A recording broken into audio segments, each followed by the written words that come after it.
Parece, bueno, compañeros y compañeras, tuvimos un pequeño problema técnico. Eh, Dar el contexto nuevamente, estamos con los compañeros y compañeras del Grupo Clínica del Trabajo, quienes se desempeñan en intervención, en apoyo y en estudio en el área de la salud mental. Eh, Tuvimos una denuncia esta semana a la Agencia Nacional de Inteligencia, así que nos genera suspicacia este tipo de situaciones técnicas. Así que bueno, sin ir más allá, Alba nos estaba contando, nos había presentado un poquito qué es Grupo Clínica del Trabajo. Ustedes tienen una ponencia un poco estructurada, así que nada, sin ir más allá y en función de los tiempos, Alba, compa, cuéntanos un poquito de lo que nos estabas contando recién. Apaga tu micrófono. Ahí sí. Ya, ahí sí, porque si no se iba a acoplar. Sí, de nuevo, lo hago de nuevo. Démosle, yo creo que al tema que nos ocupa, que es el tema de la salud Ya, mental, ya, ya contextualizamos un poquito, así que sí, dale no. ya. Como les había dicho, yo escribí un texto como para poder ajustarme a los tiempos también y no irme por las ramas, así que voy a ir leyendo un poco de esto. Entonces, les voy a contar cómo es la estructura de esta ponencia y en primer lugar se va a realizar una parte introductoria con los aspectos conceptuales y teóricos con los cuales los integrantes de este grupo realizaron su análisis. Luego, José Matamala realizará una presentación de datos y evidencia en torno al concepto de teletrabajo en consideración a que es un fenómeno que está ocurriendo en la actualidad. Posteriormente, Claudia nos hablará de las proyecciones de los efectos de la situación actual y para finalizar, cerraremos con los comentarios generales de Natalia. Súper. Entonces, para partir, en cuanto a los aspectos conceptuales, quisiera iniciar con la definición que hace la Organización Mundial de la Salud. Esta es una definición del 2007. En cuanto al concepto de salud mental, para ir adentrándonos en el concepto desde el panorama de las instituciones mundiales hasta llegar a la visión que tiene la psicodinámica del trabajo en cuanto al mismo tema. Entonces, para la Organización Mundial de la Salud, es un estado de bienestar en el que la persona logra realizar sus capacidades y es capaz de hacer frente al estrés normal de la vida, como trabajar de forma productiva y contribuir a su comunidad.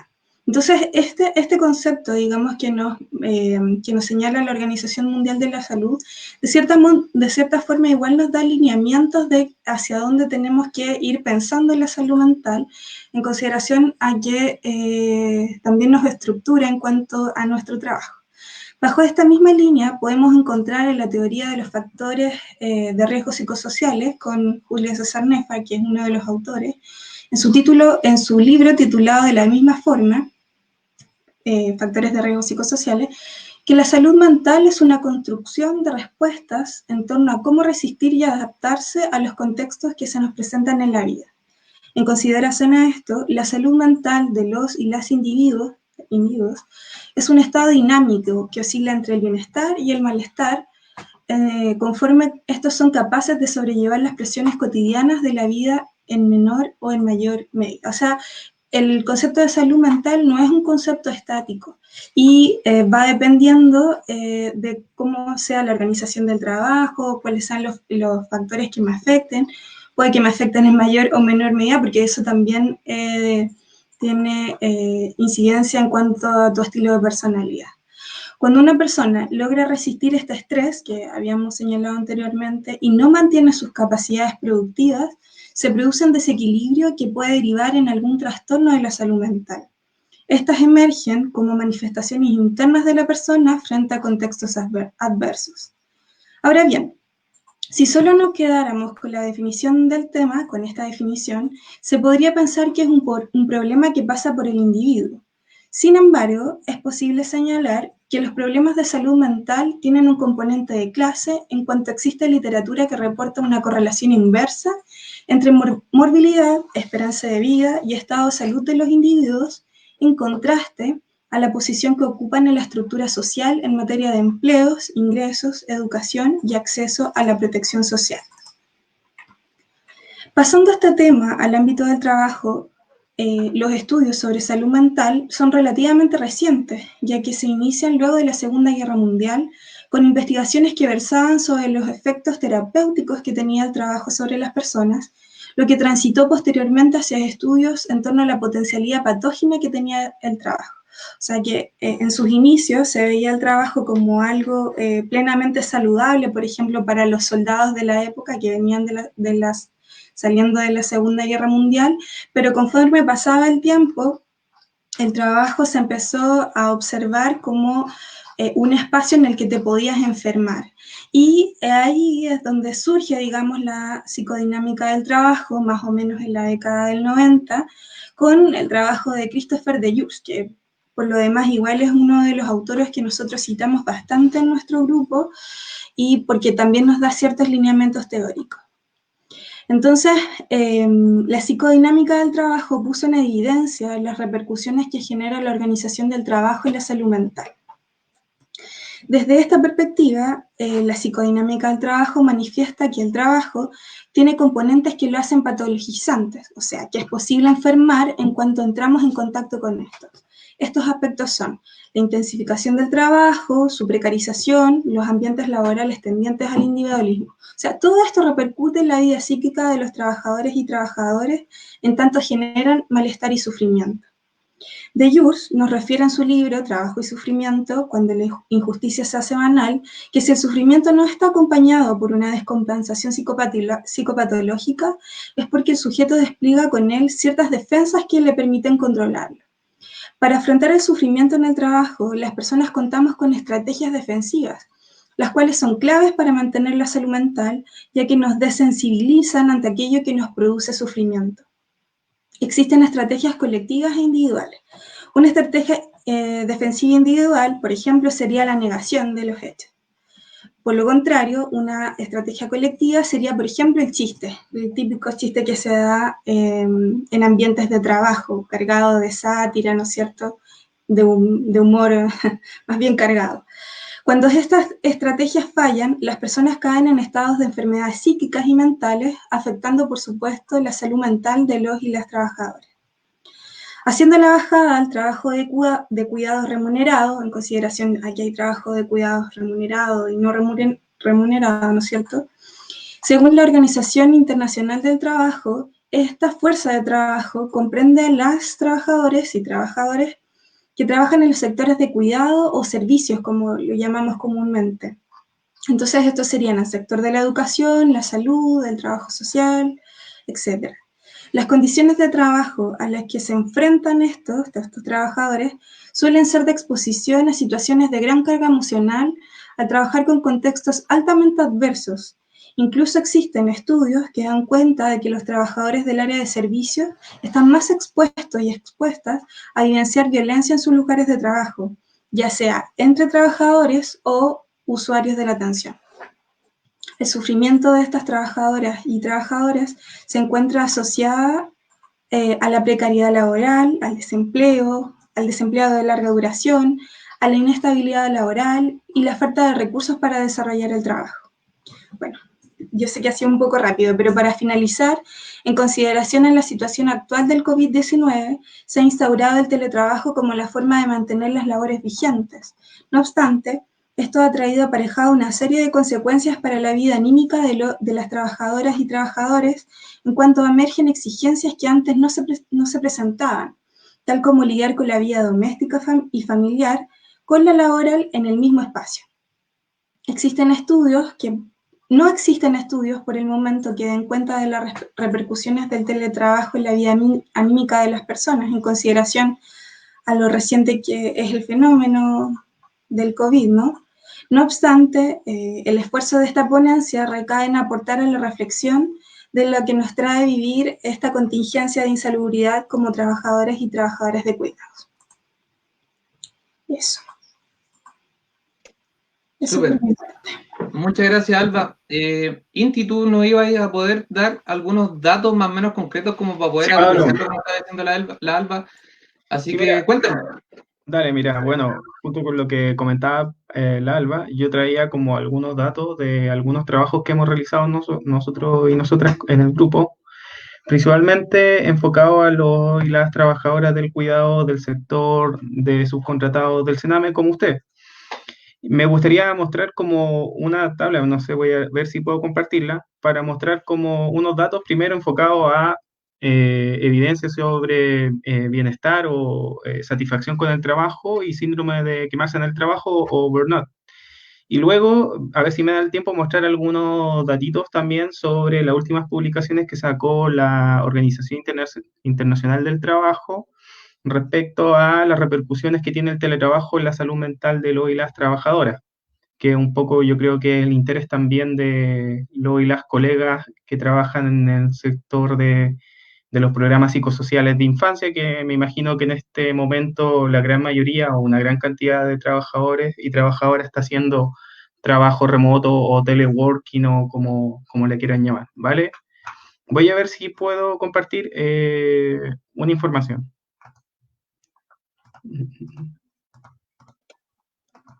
Abajo creo que puedes dar vuelta a compartir tu pantalla.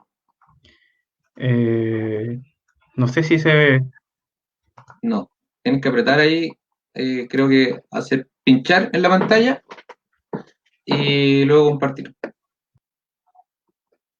Oh, te saliste, Inti. Chuta. Ahí sí, ahí volviste. ¿Cómo lo hago? Abajo hay una pantallita que dice Share Screen. Ese es mi inglés medio precario. Sí, Tienes le que di apretar eso stream y y no. luego apretar aceptar. Es que dice que estoy compartiendo la pantalla, pero no dice. Entonces ahí no sabría, en verdad. Tal vez lo Dale. podríamos dejar para poder luego difundirlo. Bueno, mira, en realidad lo que yo encontré, bueno, este es un trabajo que hizo Miriam Bilbao. Bueno, a pesar de que el tema del bienestar y la satisfacción no tiene mucho que ver con la orientación, digamos, teórica que nos comunicó la Alba, igual nosotros estamos bastante abiertos a abordar lo que Alba comentó, por ejemplo, anteriormente, como los riesgos psicosociales en el trabajo. Entonces ahí no entramos mucho en disputas teóricas con la escuela francesa de Jure, o no nos vamos mucho en eso, sino que primamos un poco lo que pueda ser útil y importante para los y las trabajadoras. Bueno, mira, este estudio sobre bienestar social y burnout, yo me enfoqué a hacer un análisis sobre cómo estaba separado el nivel de bienestar social y el burnout por líneas programáticas que las separé en tres, ¿no es cierto?, que son responsabilidad penal adolescente, protección de derecho y residencial. Los resultados, por lo menos en las dos escalas que evalúan bienestar social y burnout, te las voy a comentar, ¿vale? Para que más o menos se den cuenta de la magnitud, sobre todo que tú me comentabas que había alto interés de las y los educadores de trato directo del sistema residencial para conocer un poco sobre situación. Esto es un estudio previo a la pandemia. Entonces, si ya antes de la pandemia ya hay unos datos que son llamativos o son un poco catastróficos, diría yo, hay que ver cómo estaría hoy en día la situación de los y las colegas de estos ámbitos. Bueno, en cuanto al bienestar social, hay una división básica que tiene que ver con la integración social, es decir, si ya estoy vinculado con mi sociedad, si es que me siento parte de ella.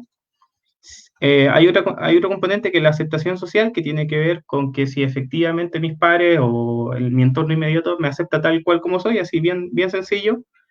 La contribución social tiene que ver con que el trabajo que yo realizo está contribuyendo para el beneficio de la sociedad.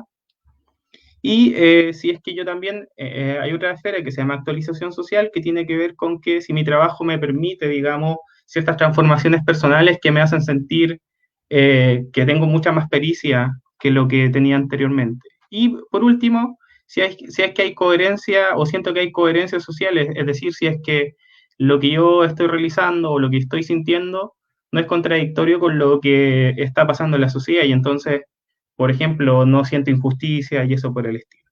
Entonces, en ese estudio, yo di cuenta de que la línea de residencia eh, tuvo peores niveles de bienestar social. No, bueno, me hubiese gustado mostrarte la tabla como para mostrarlo con datos, pero bueno, eso ya no se puede compartir, no importa.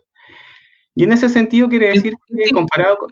¿Ah? Perdón que te interrumpa, pero de repente ustedes lo tienen ahí a mano, Alba, Natalia o Claudia, que me lo puedan enviar de repente, si es que tienen alguna imagen, y yo la puedo compartir desde acá, mientras tú sigues. Espérate, voy a ver. Así lo hacemos por interno. porque yo tengo abierto acá el WhatsApp también desde el computador. Debería estar Y además, compartiendo ahora, porque dice share, yo le di sí, y debería estar compartiendo el documento. o por WhatsApp, de repente sí me lo pueden mandar. Pero si no, eso, lo podemos de repente también por poder, porque nos lo están pidiendo las personas que están viendo en este minuto, Sí, si se es puede que es compartir una en imagen, un... ya, mira, le voy a sacar un pantallazo y te lo mando por WhatsApp, ¿vale? Ya, súper. Me va a tomar un poquito más de tiempo por problemas técnicos. Pensé que no iba a ser tanto problema, pero bueno, ¿qué se le va a poder hacer? Eh, Bueno, mientras tanto le recordamos a los compañeros y a las compañeras que se están integrando, que están viendo esta transmisión, que se nos cayó en un primer minuto. No sabemos si fue por el video que pusimos o por la Agencia Nacional de Inteligencia. Estamos hablando con Natalia, Alba, Claudia y José. Ellos son miembros del Grupo Clínica del Trabajo, una organización que nos ha estado apoyando a nosotros como Sindicato de Trabajadores y Trabajadoras Subcontratadas del Sename desde el inicio. Por acá tengo, así que continúa nomás, y yo voy a compartirlo mientras. Dale nomás. no sé si se ve mi pantalla. O sea, No, la tuya no. ya vale, La mira, tuya bueno. Entonces, como te decía, eh, ahí sí. entonces lo que en sencillo esa tablita, lo que estoy mostrando, muestra que hay diferencias significativas en 4 de las 5 dimensiones de la escala de bienestar social, ¿ya? Que se utilizó. Esta fue una muestra de casi 400 trabajadores de programas psicosociales de infancia.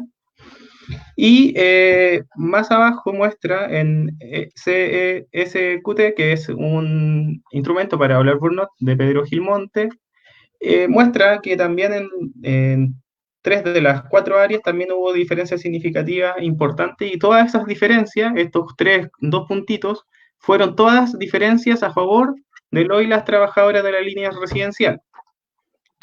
¿Cómo te lo puedo interpretar eso? Que en general lo y las trabajadoras de la línea residencial, comparadas con RPA y protección de infancia, tuvieron una peor confianza, actitudes más negativas hacia otros, una baja percepción de retribución social por su trabajo, llevándolo a percibir negativamente las consecuencias de las contradicciones entre lo que hacen en sus programas y lo que en la sociedad está inserto. O sea, mira, esto es tan problemático porque se supone que la línea residencial, la y los educadoras, de trato directo están haciendo un trabajo notable, se están ayudando a cuidar a niños y niñas que son gravemente vulnerados en sus derechos, pero sienten que en la sociedad, como está armada a Chile, en su sociedad más directa, se les genera una contradicción porque están haciendo todo su esfuerzo para poder hacer el mejor trabajo, pero la sociedad en la cual están insertas no aprecia, no valora significativamente lo que ellas hacen. Y bueno, mostraron una diferencia con la línea de responsabilidad penal adolescente, principalmente en que tienen menos percepción de beneficios y tienen menos recompensas por su trabajo. Y ahí me imagino que en general las educadoras de trato directo deben recibir pocas compensaciones o bonificaciones por el trabajo que realizan. Luego, si yo te mostrara la escala de CESQT, hay una que me gustaría que le mostraran, que le diéramos harta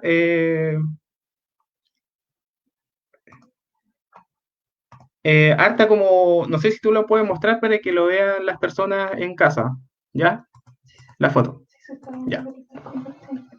Hay una que dice indolencia, ¿no? Una parte que dice indolencia, que no marca como significativo, ¿ya? O sea, podríamos decir que no hubo mucha diferencia en la percepción de lo y las trabajadoras de la línea residencial o RPA o protección de derechos en ese ámbito del burnout, ¿ya? Inti, comparte tu pantalla nomás, porque yo aquí ¿Puedo? descubrí la opción, la clave mágica para poder compartirla. Vale, Dale nomás. eh,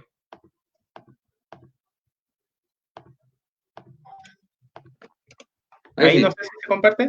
Sí, Ya. ahí se comparte.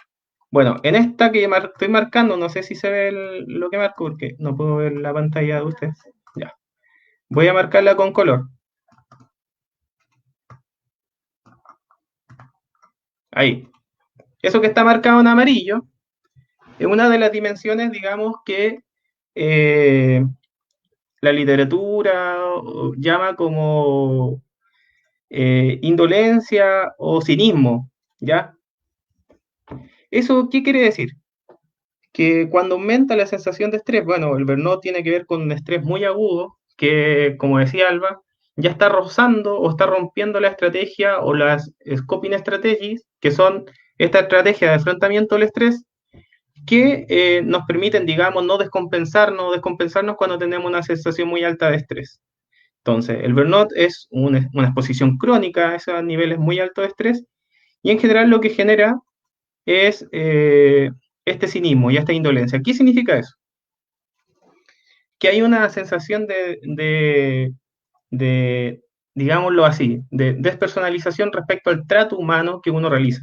Pensemos que el burnout fue primeramente estudiado en sector servicio, principalmente, por este contacto humano que media la relación en esos servicios. Entonces, la indolencia o el cinismo tiene que ver con esa suerte de vinculación emocional para no vincularse, valga la redundancia, con el otro. Y pensemos esto en el ámbito de los cuidados residenciales, ¿ya? Aquí lo que yo te puedo mostrar, Pablo, es que, en efecto, las educadoras y educadoras de trato directo, ellos, a pesar de que están muy desgastados, tienen pésimos indicadores de desgaste mental, de desgaste emocional, y están mucho, mucho más quemados que sus pares. A pesar de eso, no hay indicadores todavía de que ellos se desacoplen de su función cuidadora y por lo tanto, a pesar de todo, no son indolentes con sus cuidados. Entonces, ¿qué te quiero decir con eso, Pablo?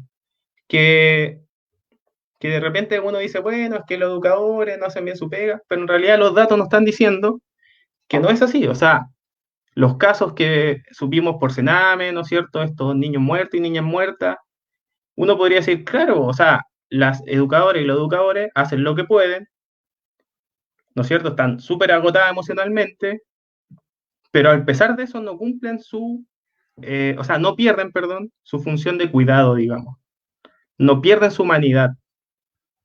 Y es una cuestión importante que hay que poner en este ámbito del cuidado, porque yo te puedo decir que hay estudios en el tema del burnout con gendarmes, ¿ya? Y en general los gendarmes en ese mismo ámbito, cinismo, indolencia, puntúan alto. Y entonces tenemos lo que ocurre, por ejemplo, en gendarmería, que de repente hay actos de violencia o vulneración de los derechos humanos, de repente a lo interno y la interna, ¿no es cierto? Por esta sensación de despersonalización o pérdida del cuidado humano. Entonces eso es importante también para que lo vean la y la educadora que están ahora observando este video.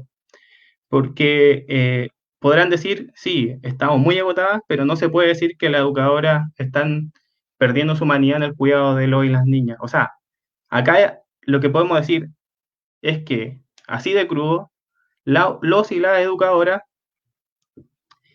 están poniéndose tanto la camiseta por cuidar a las niñas en una sociedad que sabemos cómo trata a los niños en Chile, que llegan hasta el punto de que su sensación de estrés les puede llevar a, digamos, tener un cuadro psicopatológico más severo, ¿ya?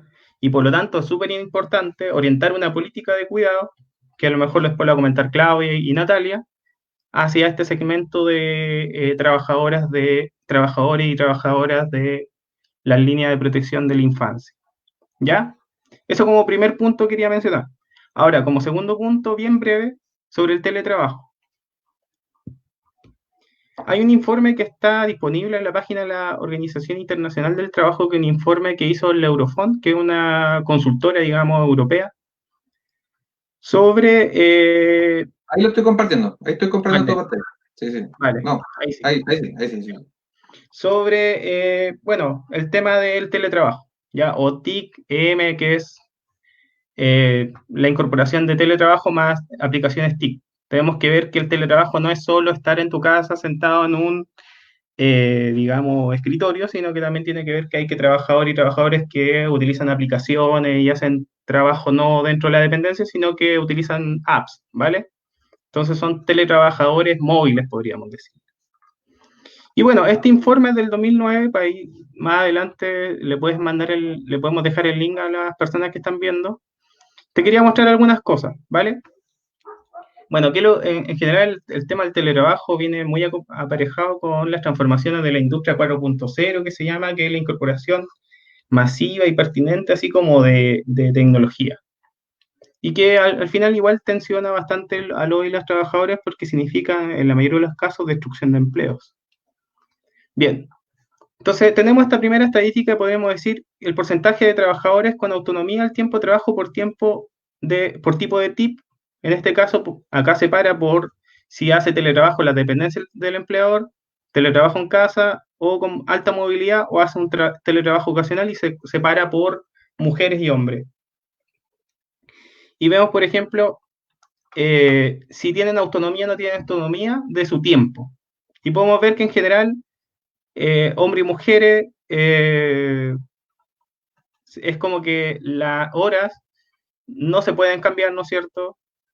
En azul, en naranjo, si se pueden elegir horarios de trabajo fijos, si puede adaptar la hora de trabajo con ciertos límites, o si la persona determina la hora de trabajo. Y como vemos, en general terminan en el ámbito cuando hay dependencia del empleador, hay un mayor control, podríamos decir, de la hora de trabajo. Pero cuando ya hago exclusivo teletrabajo en casa, hay una variación.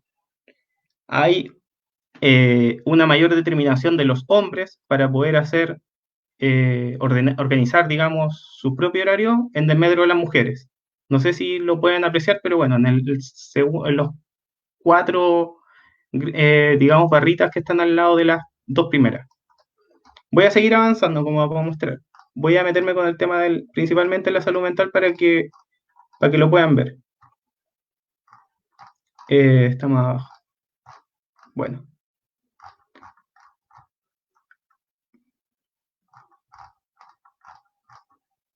Está acá. Bueno, acá llegamos a una gráfica que tiene que ver con el estrés, ya del teletrabajo. En general, la evidencia, ¿qué es lo que ha dicho el teletrabajo? Sí, dice, tiene cosas buenas, tiene cosas malas. Pero yo estoy tratando de mostrar como las cosas malas en este momento. Las cosas malas que podría decir yo del teletrabajo, y eso está reportado en algunas investigaciones que no están hechas en este contexto del COVID, por lo que es importante desarrollar investigación de ahora en adelante, es que se aumenta el presentismo en el trabajo. ¿Qué quiere decir presentismo? Me siento sobreimplicado en mi trabajo, por lo tanto me cuesta mucho desengancharme del trabajo. ¿Ya? Lo que hace que aumente el sentimiento de culpa igual. ¿Por qué? Porque si yo me siento muy presente en el trabajo, voy a sentir que tengo que estar ahí, y si no estoy en ese momento, siento que estoy dando la vuelta o estoy ocupando mi tiempo en otra cosa que no debería, por ejemplo. ¿Ya? Aumenta los trastornos musculoesqueléticos, porque evidentemente cuando uno está en su casa, no tiene la organización ergonómica de la mejor manera del espacio para poder trabajar, por lo tanto terminas con ciertas lesiones o con ciertos dolores, ¿no es cierto? En tu espalda, no sé, o además tienes dolores en las manos, etc. Y así, también aumenta la sensación de vinculación con tu entorno familiar o con tus amigos. Piénsalo así, tú vives en un entorno familiar y dices, no, es que nos permite acomodar el conflicto trabajo-familia. Pero hay algunas investigaciones que dicen que en general los trabajadores y las trabajadoras se desvinculan más de su entorno inmediato porque, por esto que te decía, por el presentismo. Entonces, me siento más aislado que lo que podría estar, o aislada, que lo que podría estar en el contacto humano. Y además, el teletrabajo lo que hace es dificultar bastante el trabajo en equipo. Y en general uno lo puede ver, o sea, los programas psicosociales del Sename en general hace trabajo de equipo, no hace trabajo autónomo. Entonces ya me imagino cómo debe estar siendo de complejo para las duplas psicosociales desarrollar trabajo en equipo, ¿ya? O hacer un trabajo de dupla, un trabajo multi-integral, no sé cómo se le llama hoy en día, para Intersectorial. poder abordar no sé cuánto, multidisciplinario, algo así. Sí, sí, sí. Con las personas que tienen. Entonces, eso es por un lado lo negativo. ¿Y cómo nos vamos con las cifras de estrés? Y con esto termino. Bueno, dice, para los que hacen teletrabajo regular en casa, los que hacen teletrabajo móvil, o sea, con alta movilidad, trabajo ocasional y siempre en dependencia del empleador. Entonces vemos que las personas nos refieren que cuando hacen teletrabajo regular en la casa, es, digamos, el azul, ¿no es cierto? Siempre. Y la mayor parte del tiempo es el naranjo. Si tú puedes ver las personas que hacen un teletrabajo con alta movilidad, por ejemplo, eso que te decía, de que de repente utilizan app y tienen que andar en la calle y todo eso, reportan mayores indicaciones de estar siempre estresados. Ahora, si uno mira el teletrabajo regular en casa y lo compara con teletrabajo ocasional y en dependencia del empleador, uno también puede ver que la sensación de estrés es también alta. Podríamos ver también la cifra del sueño. En general, nos muestra, por ejemplo, los teletrabajadores que trabajan regularmente en casa, a diario, si se despiertan a diario, varias veces a la semana o varias veces por el mes. Sabemos que los trastornos del sueño llevan a fatiga mental y fatiga física, ya que esta sensación de cansancio por falta de sueño. Entonces, siguen habiendo que los trabajadores con alta movilidad están despertándose mucho más, o sea, por lo tanto tienen un peor sueño que los trabajadores que hacen un trabajo regular. Pero si uno mire, insistimos, el teletrabajo regular, comparándolo con la otra modalidad, que es un teletrabajador móvil que ocasionalmente lo hace, o aquel que lo hace en dependencia del empleador, nuevamente nos vemos que, comparado con las otras dos, el teletrabajo regular termina afectando más el sueño que el trabajo ocasional o el trabajo del empleador. Y eso, pues, Pablo. Así que eso es lo que alcancé como mostrar. A lo mejor me pasé un poco el tiempo, pero era como un poco de evidencia para que a lo mejor lo problematicemos después y podamos responder algunas preguntas. Sí, súper. Como dar igual un contexto a quien se van sumando, estamos hablando con José, Natalia, Alba, Claudia, compañeros y compañeras de Grupo Clínica del Trabajo. Igual destacar a quienes no estuvieron al principio en esta caída que tuvimos de la transmisión, que la importancia finalmente de todas las líneas de lucha que tenemos. Pues la investigación finalmente es una línea de lucha importante porque permite generar insumos justamente con base teórica y práctica de nuestras condiciones de trabajo. Ahí rescatando un poquito lo que decías tú, José, es que bueno, es interesante lo que ustedes dicen porque, como bien decía, puede que nos estén mirando harta educadoras de trato directo.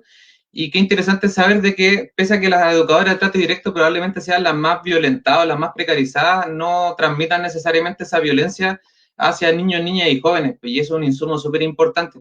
Y lo otro que efectivamente, como lo han querido plantear probablemente muchas veces, de que el teletrabajo es prácticamente estar descansando en la casa, efectivamente no, y yo lo puedo hablar en términos personales que implica un cansancio porque incluso desde lo simbólico de estar, yo tengo mi oficina en el comedor de mi casa, entonces obviamente genera mayor cansancio y mayor deterioro de la salud mental. Ahí también destacar, Sandra señala que ustedes lo inspiraron para su investigación de tesis y le agradece. Así que gracias también a quienes van comentando, pueden ir dejando sus preguntas y continuamos con Claudia, que nos va a comentar algunas proyecciones o sugerencias en el ámbito de la salud mental que ya veníamos conversando. Así que dele nomás, compañera, cuéntenos.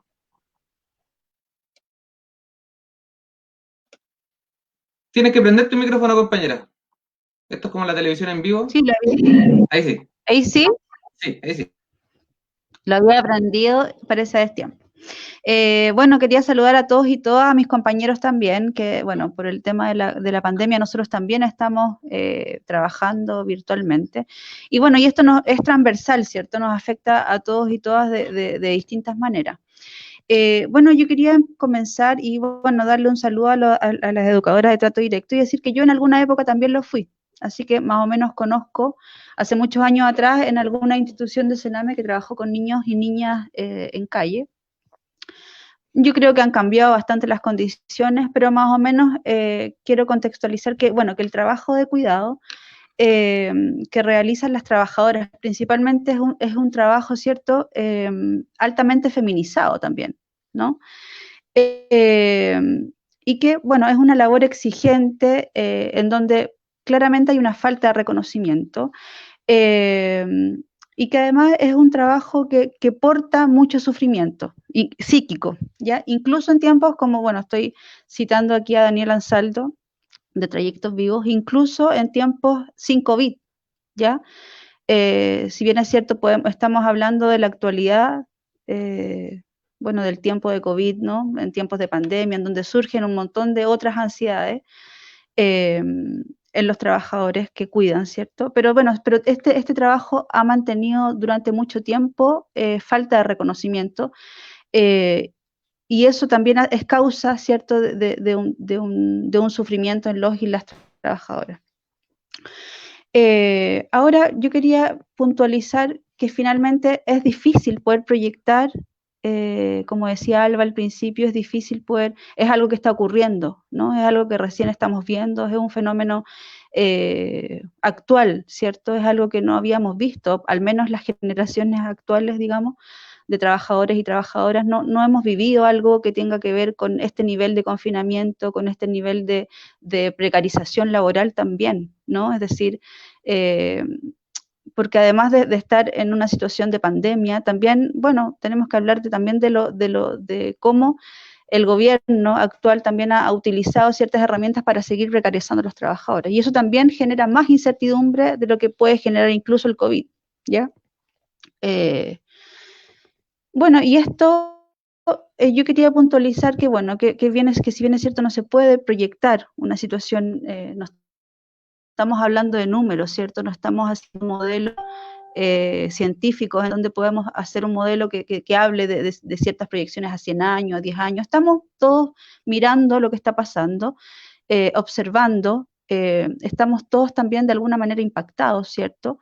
Y bueno, y hay trabajadores como las trabajadoras de trato directo que tienen que seguir, ¿no? Que hay un grupo que ha podido replegarse, si bien es cierto, bueno, hay una sobrecarga, etcétera, pero hay un grupo que ha podido replegarse y hay otros grupos que no han podido replegarse, ¿cierto? Hay grupos que han tenido que seguir trabajando, ¿no? Y bueno, y eso implica también, bueno, mayor incertidumbre, temor, ¿cierto? Bueno, y yo quería puntualizar acá que hay dos situaciones importantes, y una es cómo es la institución que sostiene, ¿ya? Poder pensar en que Sename, de cierta manera, es una institución que, bueno, que ha tenido históricamente, bueno, poco reconocimiento con los trabajadores, etcétera. Y, bueno, que si bien podemos hablar de proyecciones en el sentido de cómo prevenimos que los trabajadores estén protegidos, ¿no?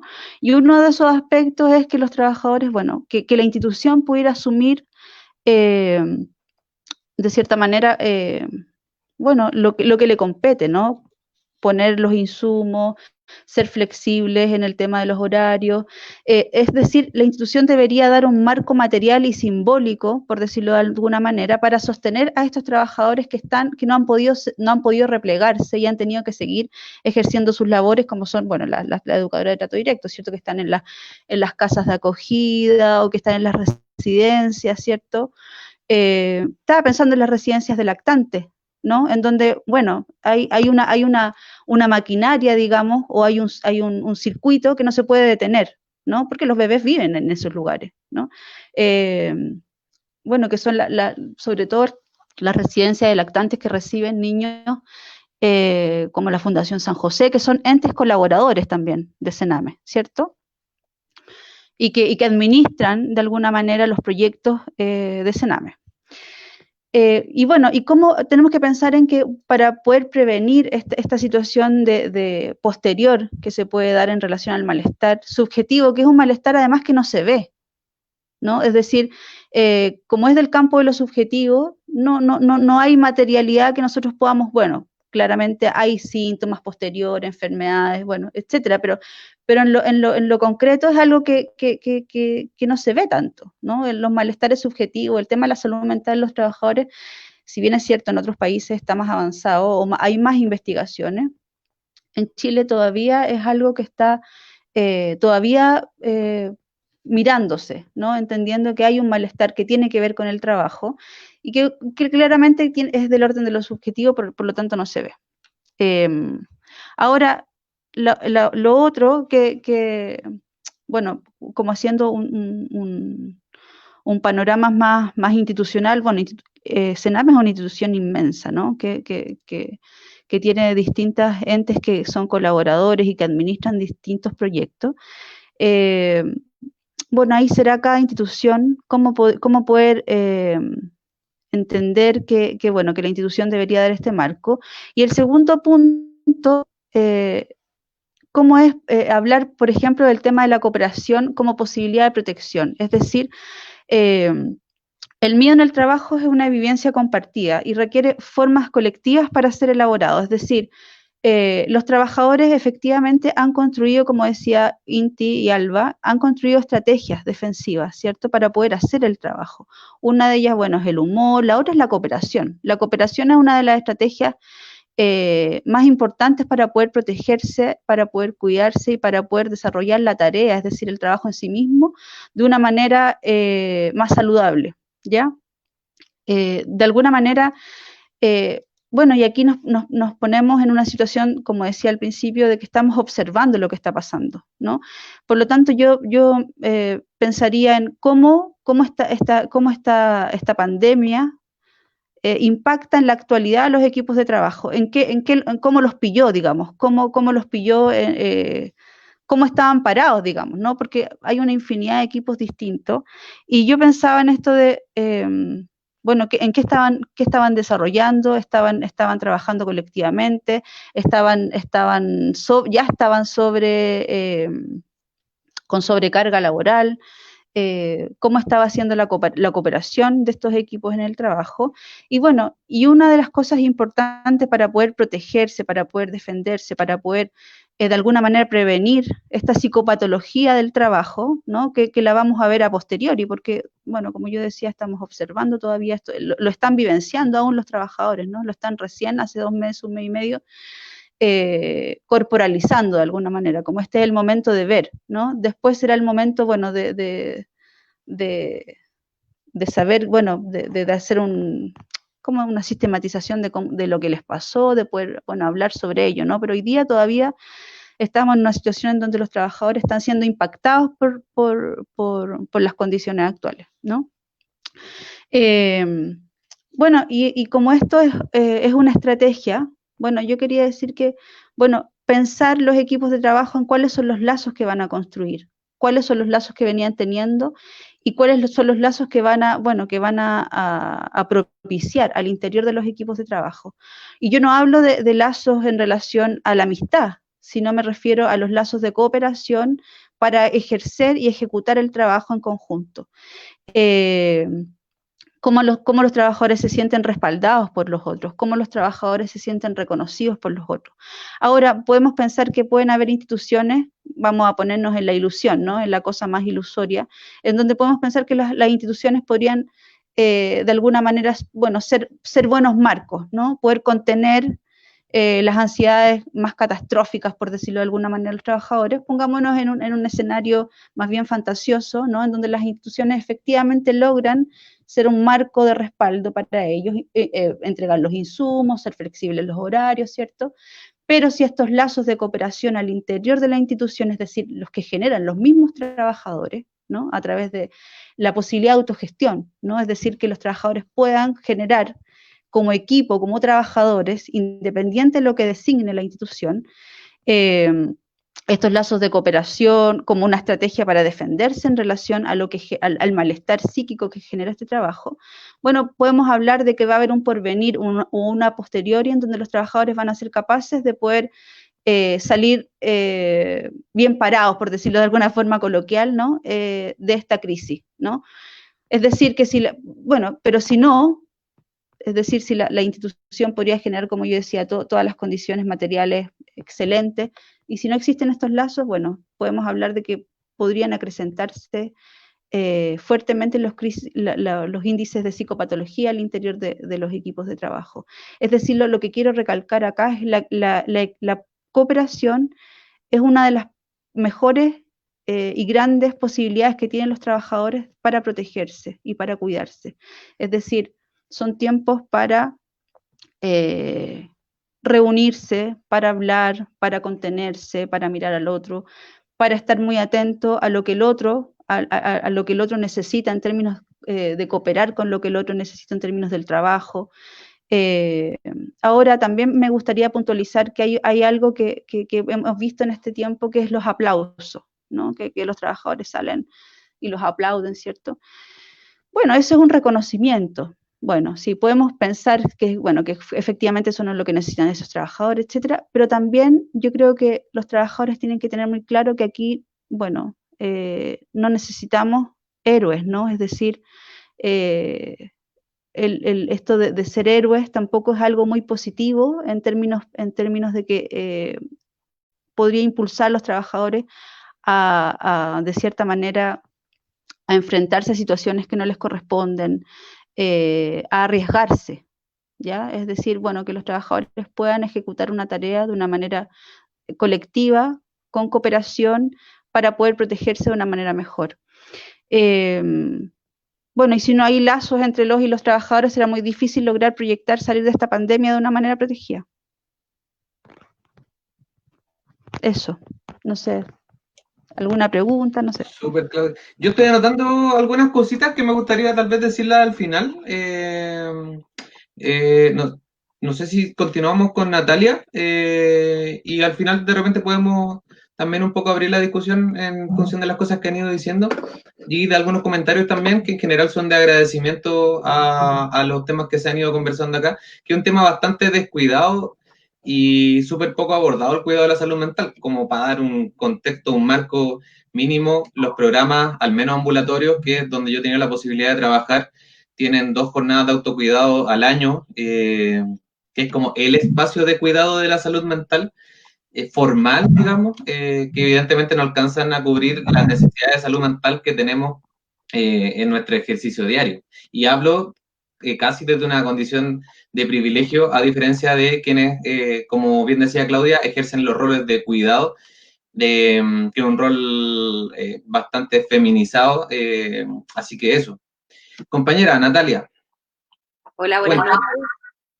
Primero que nada, muchas gracias a todos quienes aún nos siguen acompañando. Lo primero que me surge, bueno, yo voy a hacer los comentarios generales, y lo primero que me surgió al momento de revisar toda la información que mis compañeros y compañeras han ido compartiendo, es qué hacemos frente a los datos, los cuales son dolorosos pero necesarios. Y en relación a lo expuesto, quisiéramos dejar planteados algunos comentarios generales que surgen a partir de las presentaciones. Claramente los contextos laborales y telelaborales anteriormente presentados son una realidad, y más allá de hacer predicciones, consideramos necesario abrir espacios para promover preguntas y propuestas desde las demandas particulares desde cada organización o equipo que aporten de forma colectiva en el abordaje de los fenómenos y posibles soluciones. Por tanto, es importante recordar y mantener en mente que cada equipo, en función de una tarea, se autogestiona y crea de manera distinta. Esta autogestión, entendida como un proceso continuo de experimentación colectiva, buscando salir del autonomismo generalizado, es desterritorializar, abrirse sobre perspectivas de gestión no centralizada, multiplicando los centros de decisión, que consideramos que son puntos que son muy relevantes a tener presente, sobre todo en bueno, siempre, pero como puntualizando actualmente que si pensamos en las posibilidades es importante poder tenerlos, como les decía, como en consideración para poder salir en un momento teniendo estos puntos bien claros. Igualmente, tampoco nos gustaría dejar afuera lo necesario de aplicación de políticas de cuidado de equipo efectivas. En este sentido, sistematicidad en cuidados de equipo, rotación de funciones, aminorar tareas con gente que trabaja en casos completos, pago de capacitaciones, etc. También evitar el acoso y hostigamiento laboral y en caso de producirse que existan sanciones efectivas, control permanente de riesgos psicosociales, detección temprana de riesgo y burnout, entre otros trastornos. Eso. Gracias, Natalia. Sí, Claudia, ¿tú querías decir algo? ¿O no? Sí, me gustaría decir algo bueno, que para los trabajadores y trabajadoras que nos están escuchando, que el miedo en el trabajo es una evidencia compartida y requiere formas colectivas para ser elaborado. Eso. Súper. Yo notaba acá algunas cosas que igual creo que es importante como recalcarlas y remarcarlas. Y lo primero como base como la importancia que cumplen ustedes como trabajadores y trabajadoras ligados a la academia y que finalmente, de una u otra forma, y esto es una percepción tal vez personal, cómo se baja la academia que muchas veces está bien desconectada de la realidad en la cual nos desempeñamos. Y creo que es súper importante que se haga con organizaciones sindicales, no tan solo del área social, sino, como decía Alba, con organizaciones, me parece que decía, de trabajadores portuarios. Entonces, eso como primer punto que quisiera destacarlo. Lo otro es que, bueno, efectivamente, a partir de lo que señalaba el José del teletrabajo, y ahí como que entra también la importancia de este vínculo que pueda existir entre las organizaciones sindicales y los grupos de estudio o quienes están contribuyendo como al estudio, que efectivamente hemos tenido que hacer gestiones como para poder aminorar la carga que se ha generado a partir de esta contingencia que lleva más de 3 semanas y que nos ha pillado a todos un poco de sorpresa. Gestiones tan básicas como decirle a la empresa que estas son las condiciones que tienen que cumplir, porque a la fecha solamente una empresa tenemos conocimiento que ha hecho anexo de contrato, por ejemplo, y que ha estado como regulando de una u otra manera las condiciones de trabajo. Pero, por ejemplo, esta silla que yo tengo acá es una silla mía, pero he trabajado todos estos días sentado en una banca, por ejemplo. Igual estoy deteriorando finalmente, o estamos deteriorando desde nuestra salud física a nuestra salud mental. Lo otro que señalaba Claudia en relación a la educadora de trato directo, efectivamente, y me parece súper importante como finalmente como el refuerzo positivo a la educadora de trato directo, no con el ánimo, e insisto con esto, de romantizar la precarización, sino que en el fondo señalar de que probablemente son las trabajadoras más precarizadas de la red Sename, principalmente de la red privada del Sename. Y digo esto como en lo concreto porque hay trabajadoras que se les pidió derechamente pasar 15 días en la residencia, hay trabajadoras que se les pidió llevarse a niños y niñas a sus propios domicilios cuando esto estaba empezando. Y ahí también la importancia del sindicato de poder gestionar elementos mínimos como el traslado en un furgón institucional desde la vivienda hacia el lugar de trabajo y viceversa. Y eso afortunadamente se ha logrado como por este rol también como fiscalizador que hemos tenido que llevar. Y lo último, efectivamente, como tomar lo que dicen ustedes en relación a la construcción de lazos. Un valor que yo destaco de esta organización sindical que me toca representar en este espacio y representar en este rol, pero no soy solo yo, finalmente detrás mío hay cientos de personas que quisiera saludar también y agradecer por el trabajo que le ponen día a día, que justamente nos permite conocer una realidad bien heterogénea. En el sindicato tenemos desde auxiliar y eso permite justamente, desde una fase tal vez bien embrionaria, poder construir alternativas. Y quiero destacar nuevamente como esta relación que hemos desarrollado y agradecerle a ustedes como Grupo Clínica del Trabajo, porque nos permiten justamente tener como poder de alguna forma cubrir todas las áreas que tenemos que necesariamente cubrir, que es el área de la investigación, el área de la organización, el área como de la lucha. Así que eso, como que me quedo como con esos comentarios bien generales, súper interesantes los datos que ustedes nos entregan, y también agradecer a las personas que nos han estado mirando desde el principio. No sé si quieren aportar algunas últimas palabras antes de ir cerrando esta transmisión. Pablo, Dígame. bueno, mira, respecto a lo primero que tú dices sobre qué papel le queda como a esta academia que en algún momento se muestra muy desconectada del ámbito social, yo creo que primero nosotros somos un grupo que tiene un fuerte compromiso con lo y las trabajadoras. O sea, ves que nos invitan sindicatos, ves que nos invitan algún trabajador para hablar de algo, estamos dispuestos y disponibles. De hecho, para que sepa la gente en la casa, igual somos asesores del Sintrasub y lo hacemos orgulloso y orgullosa, eh, porque creemos que el fortalecimiento sindical es una de las herramientas. O sea, Claudia dice cooperación, pero la cooperación en el sentido de la materialización de la solidaridad de los y las trabajadoras en un sindicato es súper importante. considerando que en el Sename subcontratado y subcontratada hay varios y varias, y hay varias OCAs, por lo tanto la fragmentación de los y las trabajadoras está directamente relacionada con la fragmentación del Sename. Hablábamos poco del Sename, pero en ese caso yo creo que ya en otros programas han hablado ustedes, pero para mí esta política pública de infancia, si tú me lo preguntas, debe ser transformada de raíz. O sea, primero las OCAs no deberían tener más del 96, no sé cuánto tiene, 98% de la administración de los programas. O sea, eso es nefasto. O sea, no puede ser.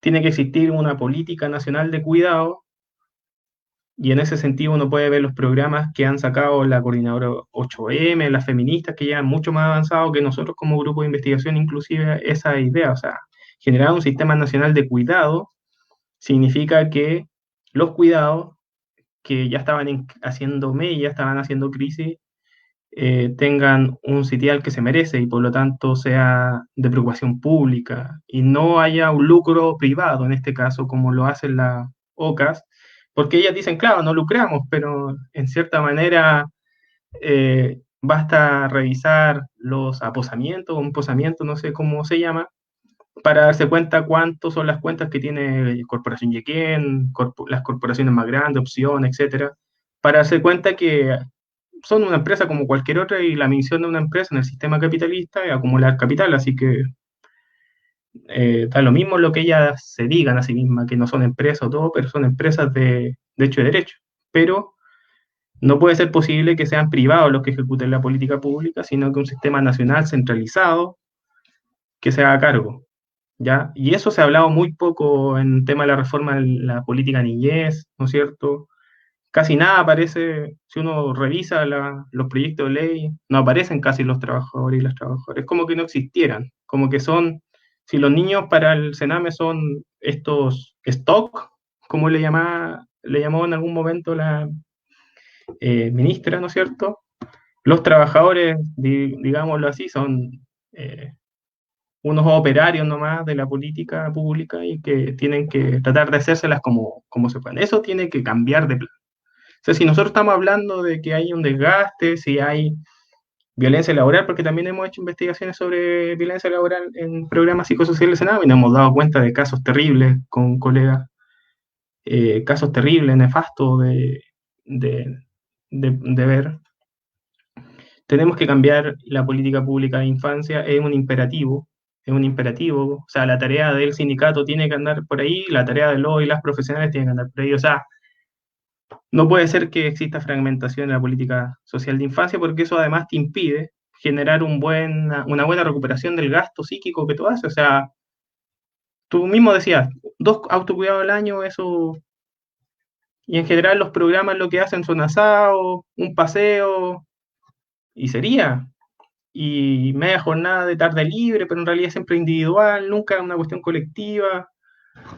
Entonces, eso hay que cambiar. La única manera de cambiar y que la situación mejore de los profesionales del área social tiene que ser centralizar eso y acabar con la política privatizada de infancia. O sea, no puede ser normal que en el siglo XXI pasemos 10 años más con una política pública de infancia privatizada que causa tanto estrago a los niños y las niñas, pero también causa estrago a los y las trabajadoras. Sí, solo aportar a lo que decís, José. Bueno, efectivamente, yo soy súper majadero en reiterarlo porque creo que es importante como grabárnoslo en la cabeza la magnitud de efectivamente la red privada del Sename, los organismos colaboradores acreditados, representa el 96,2% del total de la política de niñez en Chile. El 3,8% es de ejecución directa del Sename. Y en este mundo de la red privada del Sename, donde nosotros nos desempeñamos, hay alrededor de 450 empresas sociales, famosas fundaciones, los organismos colaboradores acreditados, y de esos 450 hay 15 que perciben el 52% de todos los recursos. Y eso creo que es súper importante de análisis y como de reflexión, de que hayan 15 empresas sociales. Y ahí uno se pregunta si es porque hay una mejor gestión, si es porque hay relaciones políticas, si es que hay lobby, etcétera, etcétera. pero evidentemente no podemos continuar, como dice José, con una política de niñez privatizada, con un sistema de licitaciones públicas donde hay procesos que duran un año en programas de reparación de maltrato. La mayoría de ustedes son psicólogos, psicólogas, entonces es impensable que un proceso de reparación se vea interrumpido al año y luego cambie todo un equipo y empiecen nuevos profesionales, afectando también a los que puedan hacer la continuidad de esos procesos, a los trabajadores y las trabajadoras. Así que claro, en eso estamos. Justamente nuestro rol como organización sindical más que ganar un par de lucas más a fin de mes, sino que en el fondo poder aglutinar al mundo social vinculado a la niñez para poder efectivamente generar cambios en la política de niñez. Fuimos el primer sindicato, o al menos fuimos los primeros trabajadores de la red privada del Sename que nos presentamos en la discusión del proyecto de ley del Servicio de Protección Especializada a la Niñez. Y nos invitamos solos. Mandamos ahí una solicitud, nos invitamos y fuimos. Y de 23 personas o 23 organizaciones que pasaron antes, la mayoría eran organismos colaboradores acreditados. Así que eso, en eso estamos, y agradecerles nuevamente porque, como bien decían, efectivamente nos han prestado asesoría desde el principio, ad honorem también hay que decirlo. Se agradece la disposición, chiquillos, chiquillas, el apañe, y nos vamos a seguir encontrando de seguro, porque cada vez llega más gente al sindicato, cada vez llegan más historias de violencia, de vulneración, y nuestro rol es estar ahí, apañar, acompañar, y como bien decía Claudia, cooperar mutuamente para que esta cuestión de una vez por todas cambie. Seguramente no va a cambiar al corto plazo, pero si seguimos con esta línea, efectivamente vamos a poder tener una organización fuerte desde el mundo de la y los trabajadores, que esté en conexión con la niñez y juventud más vulnerada de Chile. Así que eso, pues, compañeros y compañeras, estamos como pasadito de la hora. Agradecerles nuevamente por el espacio, agradecer a quienes han estado mirando esta transmisión, que se cayó al principio. No queremos echarle la culpa a la Ani. Así que eso, no sé si tienen algo más que decir, y si no, cerramos la ¿Podemos transmisión. dar una información, así como aprovechando que hay personas conectadas? Ya, cuéntanos. Bueno, mira, como grupo de estudio, investigación y acción y todos esos motes que uno se pone para sentirse más importante, vamos a hacer unas jornadas virtuales de discusión y debate sobre la relación entre psicoanálisis y trabajo. ¿Ya? Vamos a partir el 7 de mayo, vamos a subir pronto en la ficha a nuestra página de Facebook, que es Grupo Clínica del Trabajo en Facebook, así nos pueden buscar y ver nuestras fotos, nuestras selfies y todo eso. Pero también se pueden poner al tanto de las actividades que hacemos, y si de repente quieren algún sindicato, alguien de algún sindicato que está viendo esto y quieren contactarnos, hacer algo, bienvenido sea. Aquí también además trabajamos con distintas áreas. Alba, como dijo ella, trabajo con el tema portuario, yo trabajo con la minería. Claudia, ahora estamos viendo cómo destinar también nuestros esfuerzos para abarcar otros rubros de la producción y llegar a otros ámbitos. Así que los invitamos y la invitamos para el 7.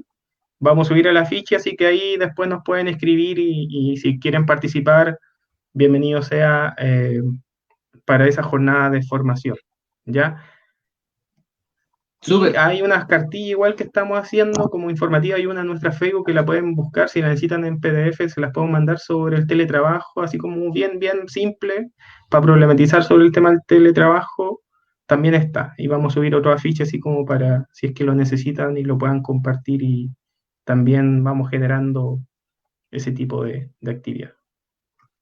Perfecto. Gracias, Inti. Gracias a Natalia. Gracias a Alba. Gracias a Claudia. Gracias también a todos que nos han estado mirando, que han ido dejando saludos. A la Violeta, a Dominica, al Emilio, a Lice, Juan Pablo, a la Karina, Ana, etcétera, etcétera, etcétera. Son hartas personas que han estado mirando.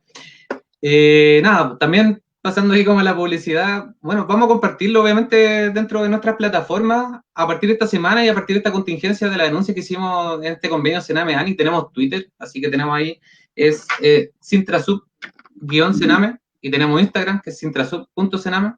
No cacho mucho cómo funcionan esas cosas. Y bueno, y el Facebook, así que ahí estamos también siempre transmitiendo toda la información que sea posible para los trabajadores y para las trabajadoras. Así que eso, pues, compa. Gracias por la invitación.